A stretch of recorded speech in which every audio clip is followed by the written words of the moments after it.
Hello my YouTube family, welcome back to my channel. ಇವತ್ತು ನಾವು ಸುಮಾರು 900 ವರ್ಷಗಳ ಇತಿಹಾಸ ಹೊಂದಿದ ಸುಂದರ ದೇವಾಲಯವನ್ನು ನೋಡ್ಬರೋಣ.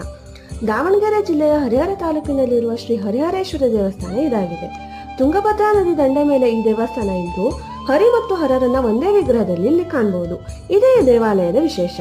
ಗರ್ಭಗುಡಿಯಲ್ಲಿನ ಮೂರ್ತಿ ಸುಮಾರು 1.21 ಮೀಟರ್ನಷ್ಟು ಎತ್ತರ ಇದ್ದು ವಿಗ್ರಹದ ಬಲಭಾಗದಲ್ಲಿ ಜಟಾಧಾರಿಯಾಗಿ ಕೈಯಲ್ಲಿ ತ್ರಿಶೂಲ ಮತ್ತು ಜಪಮಾಲೆಯನ್ನು ಹಿಡಿದು ನಿಂತ ಈಶ್ವರನನ್ನ ಕಂಡ್ರೆ, ಅದೇ ವಿಗ್ರಹದ ಎಡಭಾಗವು ಕಿರೀಟ ಮತ್ತು ಪೀತಾಂಬರದಿಂದ ಕೂಡಿದ ಶಂಖಚಕ್ರಧಾರಿಯಾದ ಶ್ರೀಮನ್ನಾರಾಯಣನನ್ನ ಒಳಗೊಂಡಿದೆ.